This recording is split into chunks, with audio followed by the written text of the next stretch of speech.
Efésios, né? Carta de Paulo aos Efésios, capítulo de número 3, eu leio o verso 20 e o 21. Ora, aquele que é poderoso para fazer tudo muito mais abundantemente, além daquilo que pedimos ou pensamos, segundo o poder que em nós opera.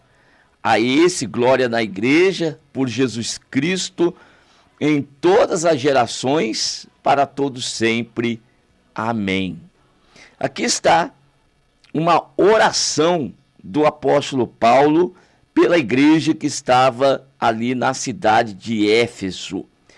E esta oração, ela é muito especial e específica também, pois Paulo, ele deseja que cada família ali dentro daquela igreja e dentro das famílias, cada pessoa, ela fosse corroborada com poder pelo Espírito de Deus no homem interior. Esse era o desejo de Paulo.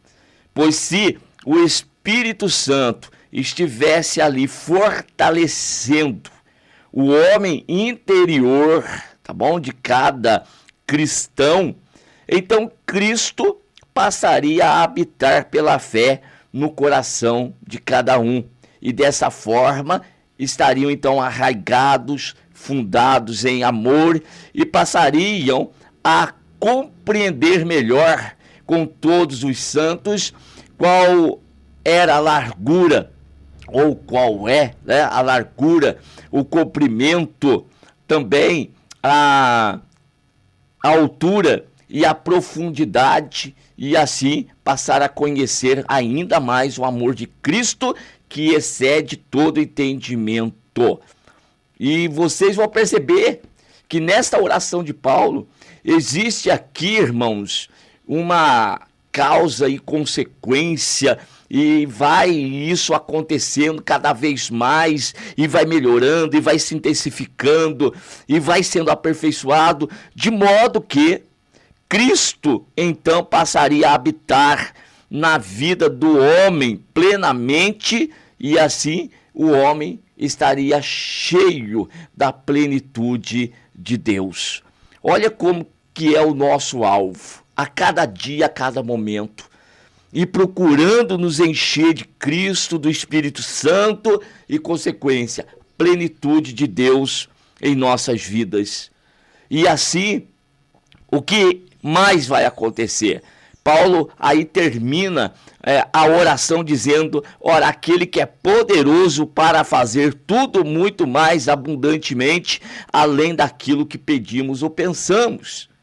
Nós fazemos orações, quer seja ela na área, como Paulo está fazendo aqui, pela vida espiritual da igreja, pela vida espiritual das famílias, pela vida espiritual de cada indivíduo dentro da igreja, na presença de Deus, e daí também por qualquer área da nossa vida, qualquer circunstância, qualquer projeto, sonho que nós tenhamos.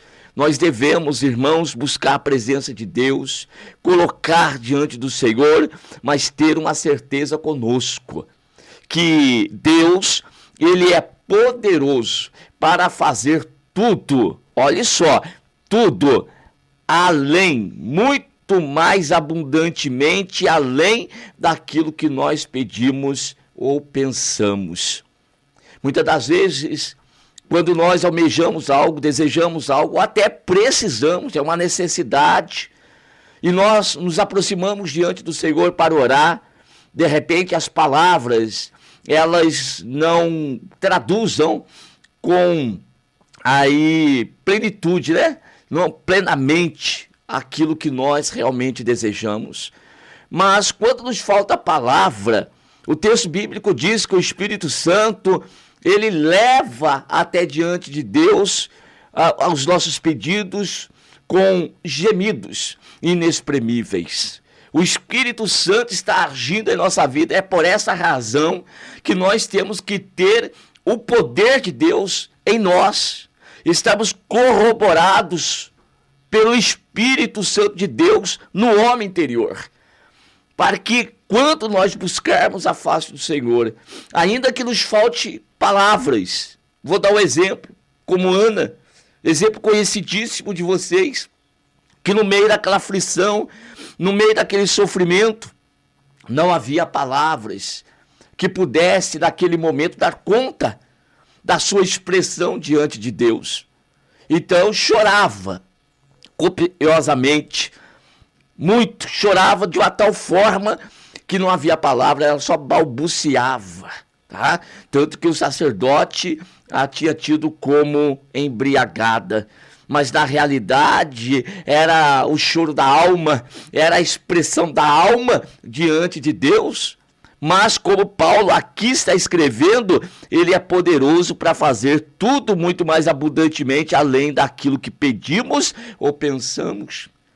Enquanto que, ali no caso, ainda utilizando esse primeiro exemplo de Ana, que orava por um filho, esse era o seu desejo, pois era estéril e não conseguia dar aquela alegria plena ao seu esposo, né? Privando-o de um filho da sua parte. Então o desejo dela era esse, abraçar o filho e também trazer essa alegria para o esposo.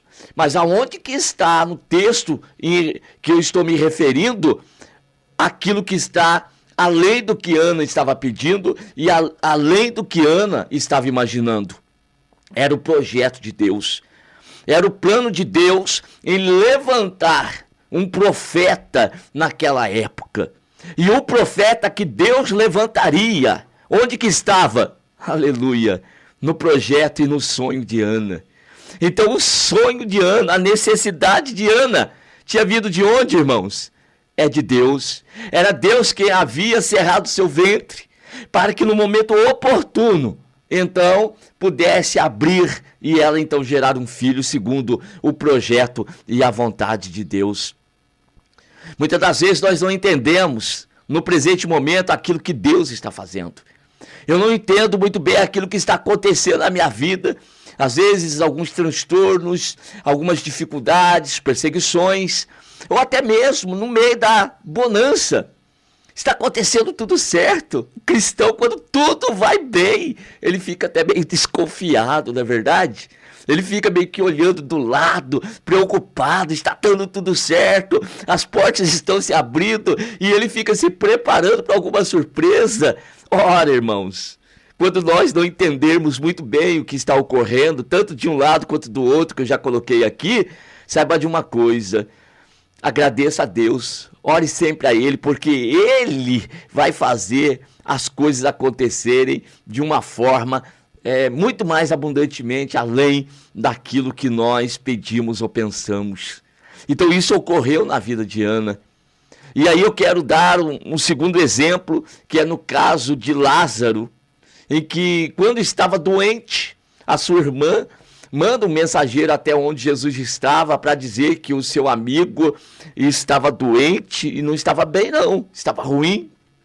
Porém, Jesus ele vai ficar mais 2 dias onde estava e só então depois de 2 dias toma a jornada para Betânia.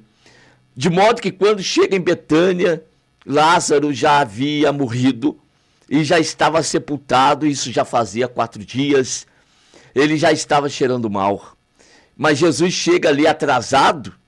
Não, irmãos. Jesus nunca chega atrasado. Você acha que as coisas de Deus estão se atrasando na tua vida? Não. O nosso Deus nunca chega atrasado. O nosso Deus, ele é oportuno. Ele sempre vai agir na hora certa. Por que hora certa? Porque ele já tem tudo planejado. Ele já tem tudo desenhado. Ele já tem tudo ali, ó, no seu devido lugar.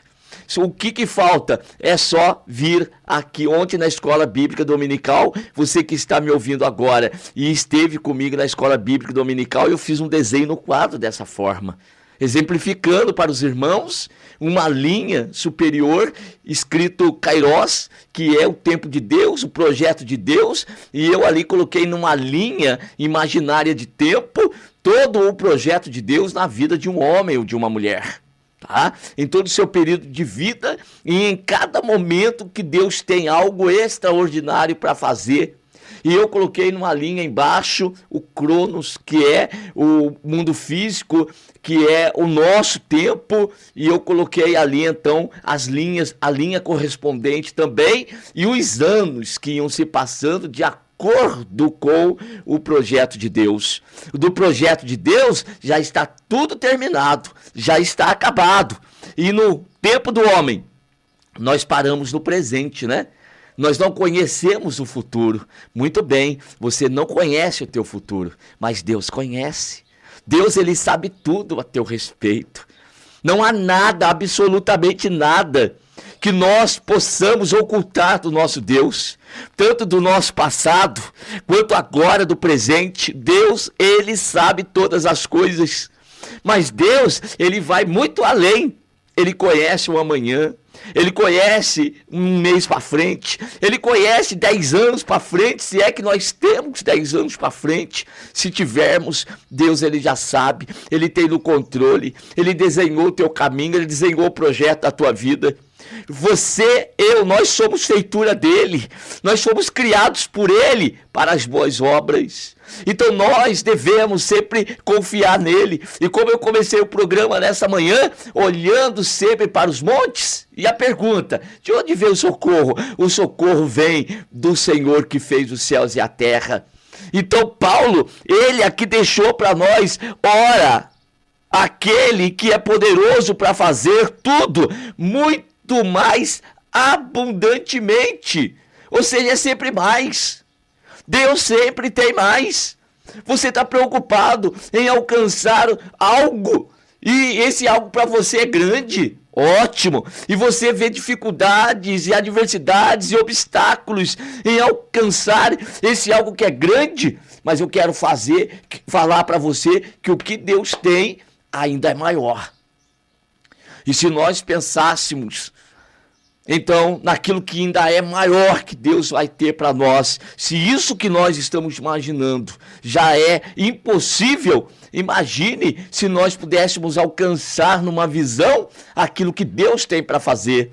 Aí, irmãos, nós iríamos esmorecer. Mas vamos viver por fé, não por vista. Vamos viver naquilo que Deus tem para cada um de nós. Ele é muito poderoso para fazer muito mais abundantemente, além daquilo que pedimos ou pensamos. E quando Jesus chega, nesse meu exemplo aqui de Lázaro, ele chega e Marta vai dizer: Senhor, se estivesses aqui, o meu irmão não teria morrido.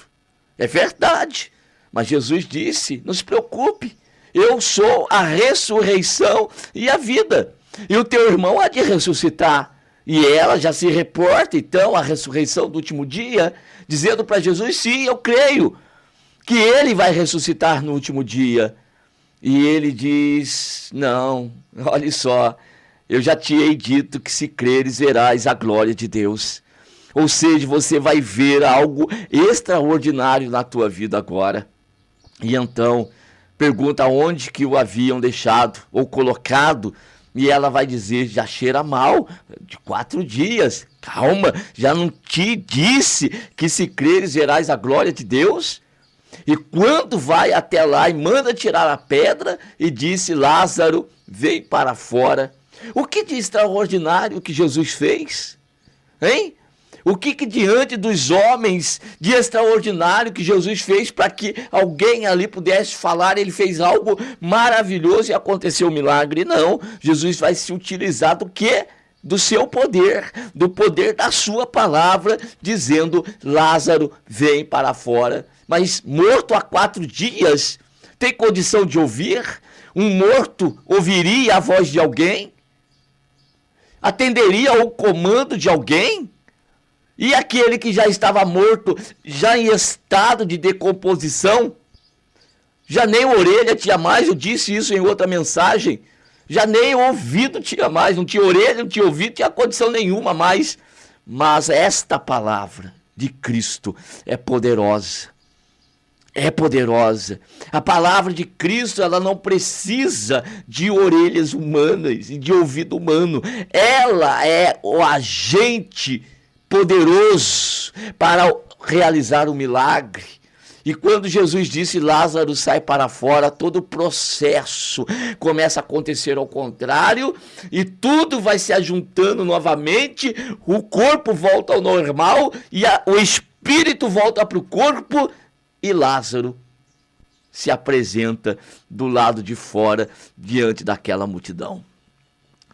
Esse é o nosso Deus, o mesmo de ontem, hoje e será eternamente. Você está adorando um Senhor que é o Criador e que cria tudo pelo poder da sua palavra. E a fé que tu tens, de onde vem? Pelo ouvir e ouvir a palavra de Deus. Pois é, esta palavra, ela está operando em nós, ela está trazendo para nós renovação espiritual, ela está trazendo para nós avivamento, ela está trazendo para nós um despertamento. Por isso você tem que meditar nessa palavra de dia e de noite. Não se desviar dela nem para a direita e nem para a esquerda. É ela que nos torna prudente, é ela que nos torna inteligente, é ela que nos dá sabedoria, é ela que nos dá diligência.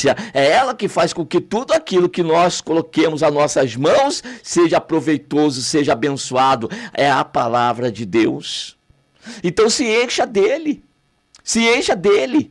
Você se encher do Espírito Santo, você se encher de Deus, é você se encher dessa palavra poderosa, viva, eficaz, que é mais penetrante do que uma espada afiada de 2 gumes. Que penetra até a divisão da alma e do espírito, juntas e medulas, apta para discernir intenções e pensamentos do coração. É esta palavra aqui, esta palavra que eu estou pregando para vocês. Então, a Ele que é poderoso para fazer tudo muito mais abundantemente, além daquilo que pedimos ou pensamos, segundo o poder que em nós opera, a esse a glória na igreja por Jesus Cristo em todas as gerações, para todos sempre. Amém. Deus seja louvado por meio de Cristo Jesus, que habita em nós pelo seu Espírito. Você tem a graça de Deus, você tem a bênção de Deus, você tem de Deus. Você tem de Deus. Então, cada vez mais, se encha e se deixe levar, se deixe dirigir, se deixe conduzir pelo Espírito Santo do Senhor. E esta palavra aqui vai operar um milagre na tua vida. É esta a mensagem para nós nesta manhã, em nome de Jesus. Que Deus continue te abençoando cada vez mais. Amém.